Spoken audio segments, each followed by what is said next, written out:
John Deere's profit collapse. Why net income dropped from $10.2 billion to $5 billion in 2 years. John Deere just reported its third consecutive year of falling profits. Net income has collapsed from $10.2 billion in 2023 to $5 billion in 2025, half the company's earnings gone in 2 years. For 2026, the CEO is publicly calling this the bottom of the cycle, while simultaneously forecasting profits to fall even further. This is Farm Gear Pro. Today, we are breaking down exactly what happened to John Deere's balance sheet, what it means for the equipment market, and why this matters to every farmer making a purchase decision in 2026. Let's get into the numbers. In fiscal year 2023, John Deere reported net income of $10.2 billion, the most profitable year in the company's 187-year history. Revenue hit $61.3 billion that year, driven by record-high crop prices following pandemic-era supply disruptions. Fiscal year 2023, $10.2 billion net income, $61.3 billion revenue. Most profitable year in 187 years. Corn, soybeans, and wheat were all trading near record highs, and farmers flush with cash were buying the most expensive equipment John Deere had ever sold. CEO John May stood in front of investors describing a company firing on every cylinder. John Deere was positioning itself as more than a tractor manufacturer: precision agriculture, GPS-guided planting systems, autonomous sprayers, connected farm management software. John Deere 2023. Not just tractors, precision agriculture, GPS guidance, autonomous sprayers, connected software. The pitch was that the future was data, not just steel, and John Deere intended to own that future. That moment did not last. In fiscal year 2024, the collapse began. Net income fell 30%, from $10.2 billion down to $7.1 billion. Revenue dropped 16% to $51.7 billion across the same period. FY 2024. Net income down 30%, $10.2 billion to $7.1 billion. Revenue down 16% to $51.7 billion. The fourth quarter of 2024 was particularly severe. Net income in that single quarter fell 47%, from $2.4 billion to $1.2 billion, with quarterly revenue down 28%. John Deere's official statement described challenging market conditions, language that was carrying significant weight. What it actually meant was that crop prices had fallen sharply from their pandemic peaks across every major commodity. Challenging market conditions: corn down 37% from 2022, soybeans down 24%, wheat down 35%. Farmers who had been spending freely on equipment were suddenly watching their income evaporate, and the first purchase they postponed was a new $600,000 tractor. In fiscal year 2025, the decline continued. Net income fell a further 29% to $527 billion. Full-year revenue declined 12% to $45.7 billion across the same period. FY 2025. Net income down 29% to $5.027 billion. Revenue down 12% to $45.7 billion. A company that earned $10.2 billion in a single year just 2 years earlier was now earning roughly half that, and still falling. For 2026, CEO John May told investors the company is forecasting net income between $4 billion and $4.75 billion. He called this the bottom of the large ag cycle, but the actual statement means profits are expected to decline for a fourth consecutive year. 2026 forecast: $4 billion to $4.75 billion net income, fourth consecutive year of decline. John Deere announced more worker layoffs in 2024 alone than in the entire period from 2009 through 2022 combined. That is not a normal down cycle. That is a structural reckoning. The financial numbers tell you what happened to John Deere's balance sheet. The layoff data tells you what happened to the communities that built the company. In 2024, John Deere laid off 2,167 workers across facilities in Iowa and Illinois, Waterloo, Davenport, Dubuque, Ankeny, Ottumwa, Moline, and East Moline. 2024, 2,167 layoffs, Iowa and Illinois, Waterloo, Davenport, Dubuque, Ankeny, Ottumwa, Moline. The Waterloo plant, John Deere's largest tractor manufacturing facility, saw 6 separate rounds of layoffs in a single year, with 1,075 workers cut at that location alone. The cuts continued into 2025 without pause, across multiple facilities and multiple months. In the first week of January 2025, 112 workers were laid off at Waterloo and 80 at Davenport. In February, 75 more were cut at Ottumwa. January 2025, 112 layoffs Waterloo, 80 layoffs Davenport. February, 75 layoffs Ottumwa. In August 2025, another 238 workers were cut across 3 Midwest facilities. In September 2025, 141 more positions were eliminated. More than 3,500 John Deere employees lost their jobs between October 2023 and September 2025 across the company's American Heartland operations. A retired John Deere employee from one of the Iowa facilities described what this meant to reporters in 2024. 3,500 plus John Deere employees. October 2023 to September 2025. American Heartland operations. His statement was that small towns around Iowa with John Deere manufacturing facilities would face significant impact. That this would be devastating for those communities. The cuts that followed made that statement look conservative. Before we go further, if Farm Gear Pro is giving you the straight financial picture you have been looking for, hit subscribe right now. We cover this every week. Real numbers, real market analysis, no corporate spin. Hit like and share this with anyone tracking what these numbers mean for equipment pricing and availability. Back to the breakdown. The layoffs alone would have been significant news. What made the situation more explosive was what John Deere announced alongside them. In June 2024, while laying off workers in Dubuque, Iowa, John Deere confirmed it was moving manufacturing of skid steer loaders and compact track loaders from Dubuque to a new plant being built in Ramos, Mexico. June 2024. Dubuque layoffs. Skid steer and compact track loader production moving to Ramos, Mexico. That Mexico facility is scheduled to be operational by the end of 2026, and this was not the first time Deere had shifted production south of the border. In 2022, John Deere had already moved tractor cab production from its Waterloo, Iowa plant to Mexico. UAW Local 838, President Tim Cummings responded directly to the pattern of layoffs paired with production shifts.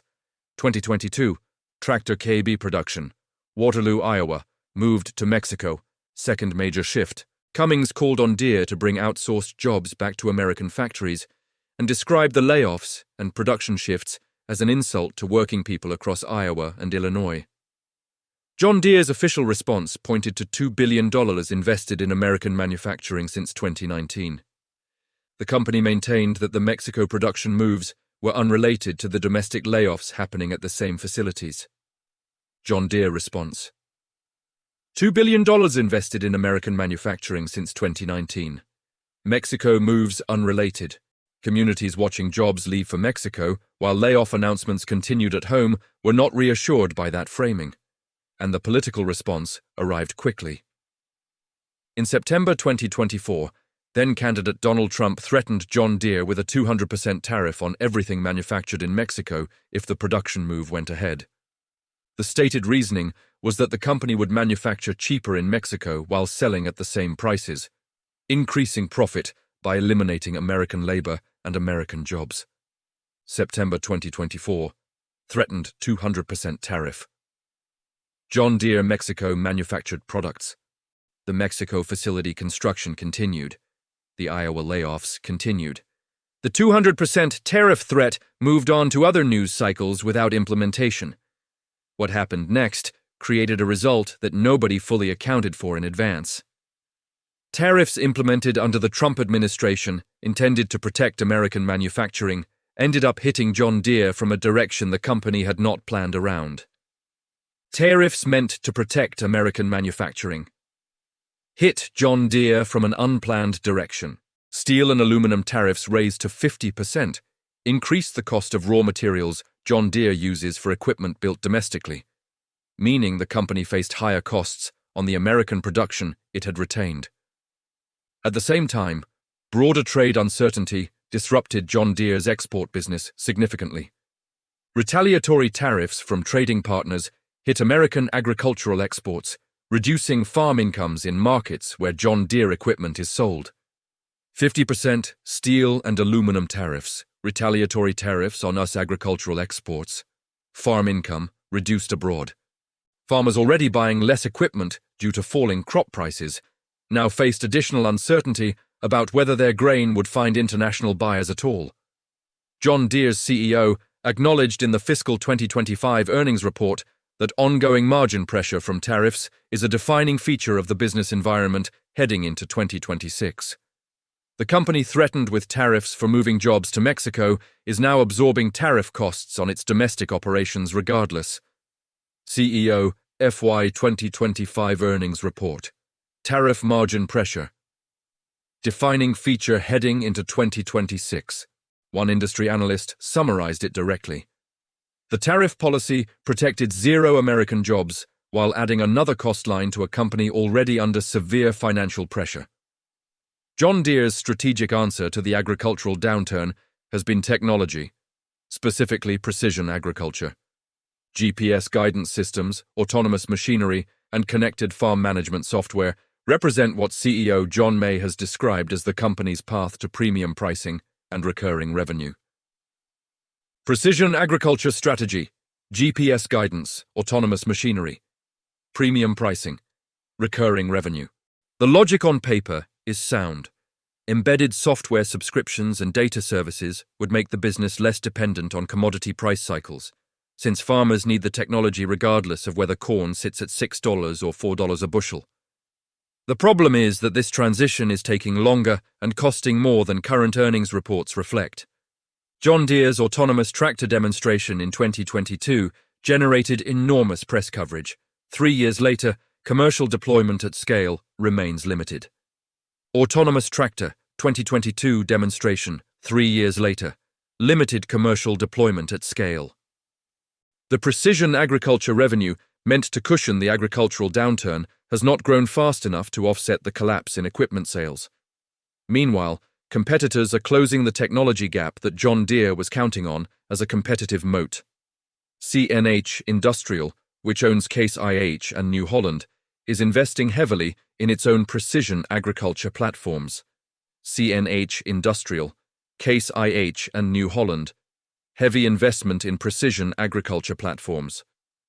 AGCO, which owns Fendt and Massey Ferguson, acquired Precision Planting to build out its digital agriculture capabilities. The window John Deere had to establish an insurmountable technology lead is narrowing while the company simultaneously manages a financial downturn. John Deere is not in existential danger. That needs to be stated clearly and honestly. The company's balance sheet remains strong, and its brand recognition in global agriculture remains unmatched by any single competitor. John Deere, not in existential danger, balance sheet strong, brand recognition unmatched. The construction and forestry division showed a 27% increase in operating profit in Q4 2025. Providing a real counterweight to the large agriculture segment collapse. The CEO has stated his belief that 2026 marks the bottom of the cycle, implying recovery begins in 2027.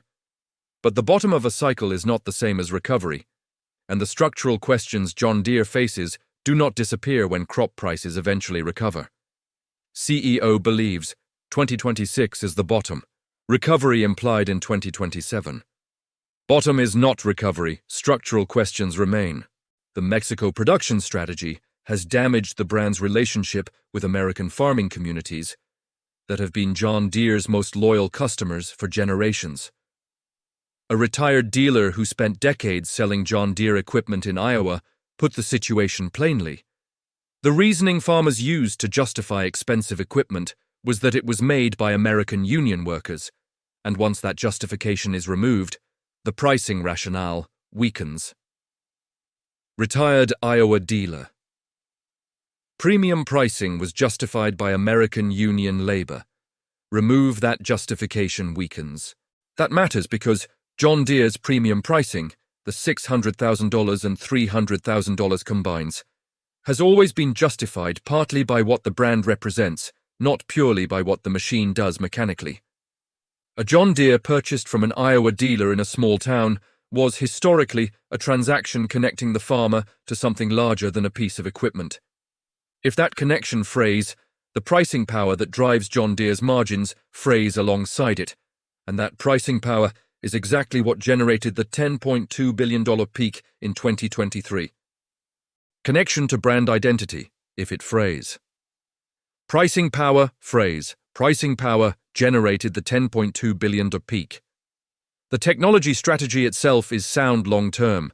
Autonomous equipment, precision planting, and connected farm management represent where agriculture is genuinely heading. John Deere knows this and is investing accordingly across every major product line. But the transformation requires patience, capital, and trust from the farmers being asked to fund it through purchase decisions. Technology strategy is right long-term, requires patience, capital, and trust from farmers. That trust is being asked for at precisely the moment farm incomes are down, manufacturing jobs are moving to Mexico, and the political environment has positioned John Deere as a symbol of the globalization concerns American workers have been raising for years. Net income peaked at $10.2 billion in 2023 and is projected to fall to between $4 billion and $4.75 billion in 2026. That trajectory is not simply the bottom of a cycle. It represents a company being asked to rebuild its identity, its workforce model, and its technology strategy. Simultaneously, in $10.2 billion peak 2023, projected $4 to $4.75 billion in 2026, not just a cycle bottom. And the financial cushion John Deere needs to manage all three of those rebuilding projects at once is shrinking every quarter that this trajectory continues. FarmGear Pro is going to keep tracking every earnings report, every layoff announcement, and every production decision as this story develops through 2026 and into 2027. Because what happens to John Deere's financial position directly affects equipment pricing, dealer inventory, parts availability, and resale values for every farmer running green iron right now. FarmGear Pro, tracking every earnings report, every layoff announcement, every production decision, 2026 and 2027. Thanks for watching FarmGear Pro. If you found this breakdown valuable, share it with a fellow farmer and comment below your thoughts on this topic. See you in the next one.